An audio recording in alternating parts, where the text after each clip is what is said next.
ሰላም እንጥዕናን ንኩልኩም ተኸታተልተይ ይኹን እንዳበልኩ ናብ ናይ ልምዓንቲ መደበይ ከኣቱ ኣብ ናይ ልምዓንቲ መደበይ ንደቂ ኣንስትዮ ዝኸውን ብሉፅ መደብ ሒዘልክን መፅእ ኣለኹ። ናይ ልምዓንቲ መደበይ ዘልዕሎ ደቂ ኣንስትዮ ኣብዝሓ ግዜ ብልዕተን ምስፍሑ ዘጭንቀን ነገር ከም ዝኾነ ይፍለጥ እዩ። ሜይቢ ኣብ እዋን ፆታዊ ርክብ እውን ንደቂ ተባዕትዮ ንምዕጋብ ብምባል ፅብብ ዝበለ ብልዕቲ ንክህልወክን ከም ትደልያ ዝፍለጥ እዩ። ነዚ ንምግባር ድማ ዝጠቕመክን ሓደ ጠቐምቲ ሓሳባት ሒዘልክን መፅእ ኣለኹ።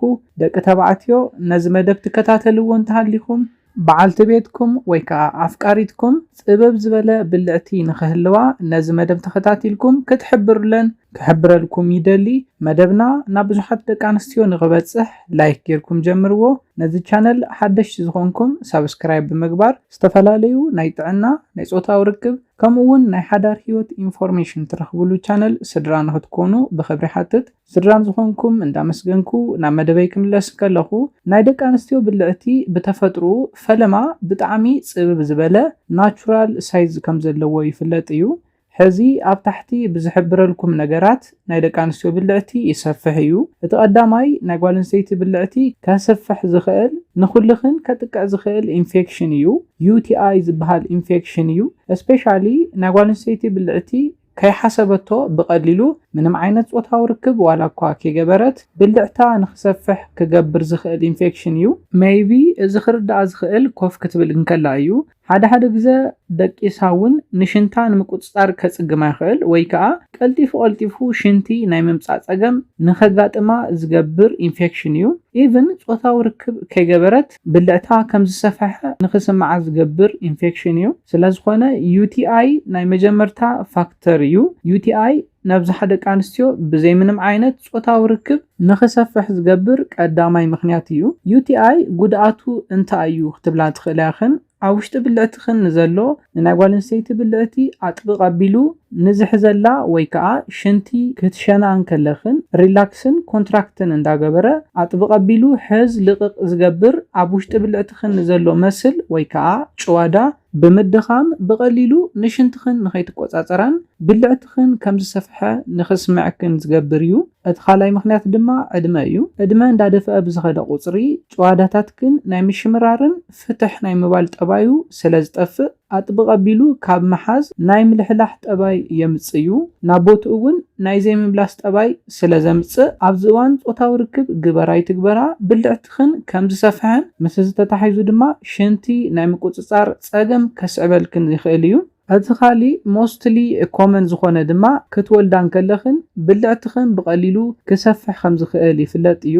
ናይቲ ቆልዓ ሳይዝ ካብ ናይ ብልዕትኽን ሳይዝ ክዓቢ እንከሎን ብልዕትኽን ሰፊሑ ነቲ ቆልዓ ከውፅእ ናብ ዘይኽእለሉ ደረጃ ክበፅሕ እንከሎ ንብልዕትኽን ጨዲዱ ብምውፃእ ኣብታ ኣዶ ናይ ብልዕቲ ምጭዳድ ፀገም ከስዕበላ ይኽእል እዩ።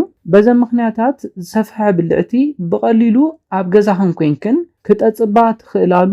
ኢቭን ድንግል ኣብ ዝነበርክንኦ ግዜ ናብ ዝነበረ ሳይዝ ክተፅባሉ ትኽእላሉ ሓሳባት ክንርኢ ከለና እቲ ቀዳማይ ፕላስቲ ወይ ከዓ ሪጁቭኔሽን ዝበሃል ኣብ ብልዕቲ ዝስራሕ ሰርጀሪ ኣሎ። እዚ ሰርጀሪ ኣብ ዝዓበዩ ሃገራት ብጣዕሚ ብዙሓት ደቂ ኣንስትዮ ብልዕተን ምስፍሑ ከይፈለጣ እውን ንክፀበለንን ንበዓል ገዘንን ኣፍቃሪአንን ዕግበት ንምሃብ ኢለን ዝገብርኦ ዓይነት ሰርጀሪ እዩ።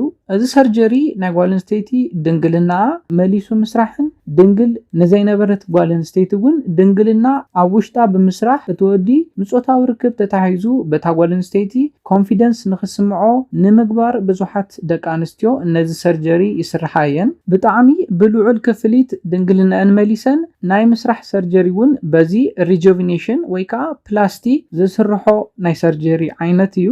እቲ ካልኣይ ንብልዕትኽን ኣብ ዝነበሮ ቦትኡ ክመልስ ዝኽእል ብጣዕሚ ብዙሓት ደቂ ኣንስትዮ እንዳተጠቐማሉ ከም ዘለዋ ዝፍለጥ ኤክሰርሳይሳት ኣለው። እቲ ቀዳማይ እንታይ እዩ? ብሕቆኽን ደቂስክን ክልተ እግርኽን ዓፂኽን ንላዕሊ ብምንቅስቃስ ኣብ ከብድኽን ከባቢ ንዘለው መስላት ወይ ከዓ ጭዋዳታት ኣብ ተጠንክራሉ እዋን ምስ እዚ ተታሒዙ ኣብ ብልዕትኽን ከባቢ ዘሎ መስል ወይ ከዓ ጭዋዳ እንዳጠንከረ መሊሱን ንዓርሱ ናይ ምህናፅ ጠባይ የምፅእ እዩ። እዚ ድማ ብልዕትኽን ጽብብ ንኽብል ዝገብር እዩ። እቲ ካልኣይ ኤክሰርሳይዝ ድማ ተንበርኪክን ብጡብክን ብምድቃስን ብምትሳእን ኣብ መቐመጫኽን ከባቢ ንዘለዉ ጨዋዳታት ወይ ከዓ መስላት ብደንቢ ጌርክን ኣብ ተስራሓሉ እዋን ኣብ ብልዕትኽን ከባቢ ንዘለዉ ጨዋዳታት ክጥንክር እውን ብምግባር ብልዕትኽን ጽብብ ክብል ዝገብር ኤክሰርሳይዝ እዩ።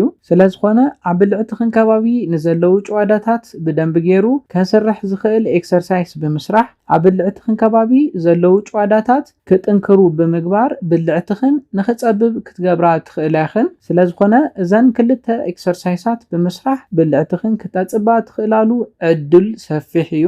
እቲ ሳልሳይ ንሪኦ ሓሳብ ብልዕትኽን ከጽብብ ዝኽእል ድማ ኣመጋግባኽን እዩ። ብጣዕሚ ብዙሓት ደቂ ኣንስትዮ ስጋ ከም ትበልዓ ይፍለጥ እዩ።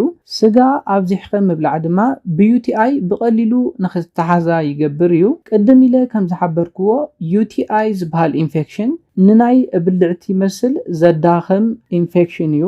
ሽንቲ ክትቆጻጸራ ዘይትኽእላሉ ደረጃ ከብጽሐክን ዝኽእል ኢንፌክሽን ከም ዝኾነ ቅድም ኢለ ሓቢረልክን ነይረ። ብልዕትኽን ከም ዝሰፍሐ ክስምዐክን ዝገብር ሕማቕ ኢንፌክሽን እዩ። ስለዝኾነ ፍሩትን ቪጂቴብልን ኣብ ዝሕቢልክን ትበልዓ እንተኾይንክንን ማይ ኣብ ዝሕቢልክን ትሰትያ እንተኾይንክን ብቐሊሉ ብከምዚ ዓይነት ኢንፌክሽን ክትጥቃዓ ይትኽእላን። ስለዝኾነ ኣብ ኣመጋግባኽን እንተተኻኢሉ ኣብ ሕድሕድ ኣመጋግባኽን ፍሩትና ቪጂቴብል ንክህሉ ክሕብረልክን ይደሊ።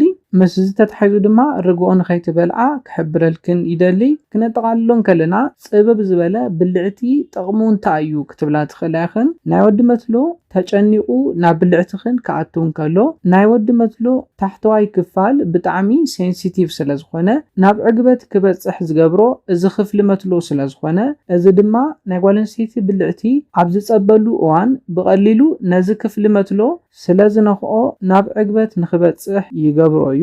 ጽብብ ዝበለ ብልዕቲ ክህልወክን ከሎ ደቂ ተባዕትዮ ብቐሊሉ ፊል እንዳገበሩ ኣብ ውሽጢ ብልዕትኽን ንዘሎ ሙቐት ብቐሊሉ ፊል ንኽገብሩን ኣብ መንጎኹም ዘሎ ጾታዊ ርክብ ዝበለጸ ኣዕጋባይ ንኽኸውን ዝሕግዘኩም እዩ። ስለዝኾነ ደቂ ኣንስትዮ በዘን ቅድም ኢለ ዝሓበርኩልክን ሜላታት ንብልዕትኽን ክተጽብባ ትኽእላ ኢኽን። ነዚ ኢለ ናይ ሎማዓንቲ መደበይ በዚ ክዛዝም ካብ ናይ ሎማዓንቲ መደበይ ዝኾነ ሓድሽ ነገር ከም ዝሓዝክን ተስፋ ይገብር። መደብና ናብ ብዙሓት ብልዕተይ ሰፊሕ እዩ ኢለን ዝጭነቓ ደቂ ኣንስትዮ ኣሕዋትና ንኽበጽሕ ላይክ ሼር ግበርዎ።